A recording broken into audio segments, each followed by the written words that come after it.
मकसद अर्थव्यवस्था को चलाता है। आर्थिक विकास अस्तित्व, पुनर्जन्म और विकास की कुंजी है। सत्ता में हर सत्तारू राजनीतिक दल को उसके आर्थिक सफलता के आधार पर महत्व दिया जाता है। अर्थव्यवस्था को बनाने और विकसित करने के लिए हमें इसके पीछे की प्रेरक शक्तियों को पहचानने की आवश्यकता है, जैसे कि कौन इसे चलाता है, क्या इसे धीमा करता है और क्या इसे नष्ट करता है।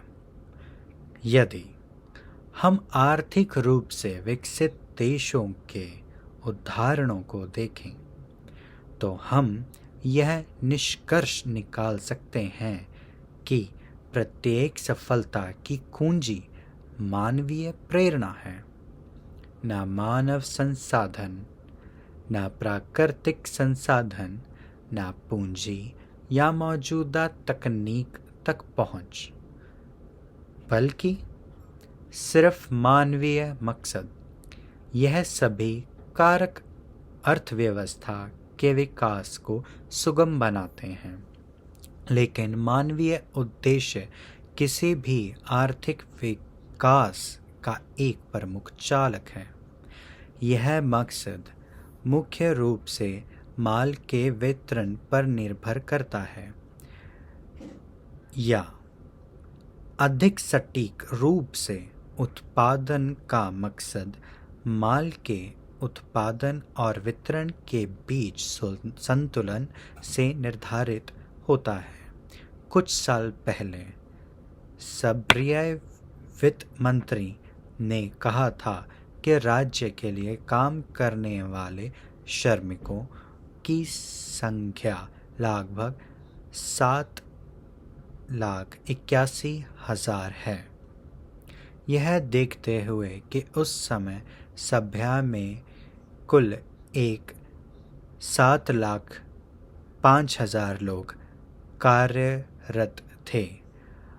आधारिक अनुकादनों के अनुसार यह पता चला कि लगभग 46% ने राज्य के लिए काम किया। राज्य को एक बड़ा उपभोक्ता और एक कमजोर उत्पादक होने की प्रतिष्ठा प्राप्त है। इसका मतलब यह है कि सर्बिया में बड़ी संख्या में कर्मचारी खर्च के प्रभारी हैं, और सवाल यह है कि कौन काम करेगा और कौन अपने लिए, अपने श्रमिकों और परिवारों के लिए और फिर राज्य के लिए काम करने वालों के अच्छे हिस्से के लिए काम करेगा, और अंत में शेष सर्बिया के लिए। यदि हम मानते हैं कि मकसद अर्थव्यवस्था का मुख्य चालक है, तो हमें आश्चर्य हो सकता है कि सर्बिया में निर्माता कौन से मकसद पैदा करते हैं, जब वह पहले से जानते हैं कि न केवल खुद और उनके परिवार, बल्कि बड़ी संख्या में राज्य के अधिकारी भी उनके काम से समर्थित हैं। ऐसे में सर्बिया के आर्थिक रूप से ठीक होने की लगभग कोई संभावना नहीं है, क्योंकि उत्पादन का मुख्य कारण न्यूनतम है। सरकारी निकायों में काम करने वाले सभी लोग अपने स्थिति और आय के मौजूदा स्रोत को बनाए रखने के लिए हर तरह से लड़ रहे हैं। इस तथ्य की परवाह किए बिना कि उनके संघर्ष से सर्बिया में सभी उत्पादकों का क्रमिक विनाश होगा। और यह सब किस्से में एक पिशाच भी इस बात की चिंता नहीं करता कि आखिरी शिकार का खून पीने से वह खुद मर जाएगा, क्योंकि अब उसके पास खून पीने के लिए कोई नहीं होगा। फिर भी एक पिशाच एक खून चूसने वाला है, और उसे यह सोचने के लिए तैयार नहीं किया गया है कि उसके अंतिम शिकार के मरने के बाद क्या होता है। हम इस समस्या का समाधान कैसे करते हैं? निर्माताओं को अधिक उत्पादनों करने के लिए प्रेरित करते हैं। मौजूदा प्रेरित किया जाता है, इसलिए उनसे अधिक उत्पादनों की उम्मीद नहीं की जानी चाहिए, क्योंकि सरकारी संसाधनों में काम करने वाले उपभोक्ता खर्च करने के लिए मौजूद हैं, उत्पादन करने के लिए नहीं। हम केवल निर्माताओं को प्रेरित कर सकते हैं, बशर्ते कि वह अपने स्वयं के कार्य उत्पादन के वास्तविक लाभ देखें और उन्हें सरकारी उपभोक्ताओं से अभिभूत ना करें। इसलिए अर्थव्यवस्था को केवल इस शर्त पर गति दी जा सकती है कि सरकार खर्च में भरी कमी हो। यदि सरकारी खर्च में कमी हो जाती है तो उत्पादनों द्वारा भुगतान किए जाने वाले कर भी कम हो जाएंगे।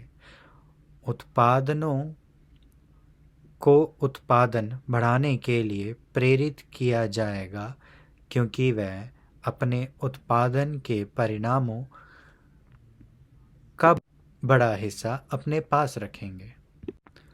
व्यवहार में ये कैसा दिखेगा? यदि वे 4 लाख उपभोक्ताओं लोक सेवक की छांटनी करते हैं और बचाए गए धन को आर्थिक वस्तुओं के उत्पादन में लगाते हैं, तो अर्थव्यवस्था तुरंत बढ़ने लगेगी। यदि वर्तमान में हमारे पास 1 लाख उत्पादक हैं और 4 लाख उपभोक्ताओं को समाप्त करके हम 4 लाख नए उत्पादकों को विकसित करने की क्षमता पैदा करते हैं। अनुत्पादक प्रशासन में 4 लाख कम कर्मचारियों के साथ राज्य वेतन और अन्य कर्मचारी लाभों के लिए लागत कम करेगा।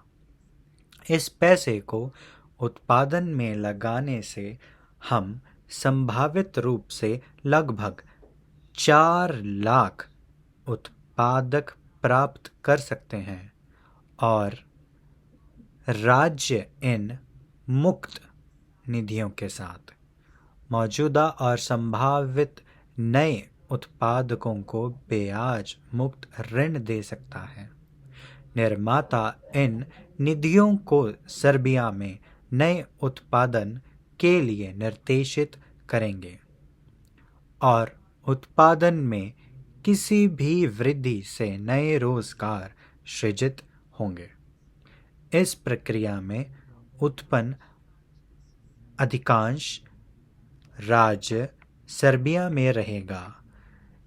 यदि इन निधियों का भुगतान लोक सेवा में किया जाता तो वह इसे मुख्य रूप से आयातित वस्तुओं पर और सर्बिया के बाहर छुट्टियों पर खर्च करते। अधिकांश लोक सेवकों और लोक सेवाओं का लाभ किसी और को नहीं बल्कि स्वयं को होता है। इस प्रकार के बजट उपभोक्ताओं का अस्तित्व निर्माताओं के लिए जीवन को कठिन बना देता है। एक सेवा काउंटर से दूसरे सेवा काउंटर पर लक्ष्यहीन रूप से पुनर्देशित होने के लिए प्रदेशित समय बर्बाद करना। एक राज्य उपभोक्ता का अस्तित्व निर्माता के लिए मकसद को मारता है। मैं कड़ी मेहनत करता हूँ और वह कार्यालय में अपनी कॉफ़ी पी रहा है। सरकारी उपभोक्ताओं का अस्तित्व सर्बिया से पैसा निकालता है। विदेश में छुट्टियों के लिए अलग रखा जाता है। यह सरल लगता है।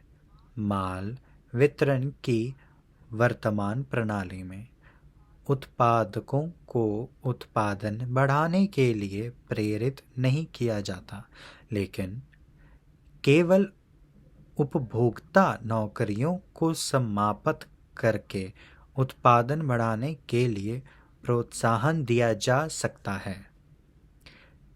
इस तरह के समाधान के लिए स्थितियां बनाने के लिए और भी बहुत कुछ करने की ज़रूरत है, और एक राजनीतिक एकाधिकार को तोड़ना महत्वपूर्ण है।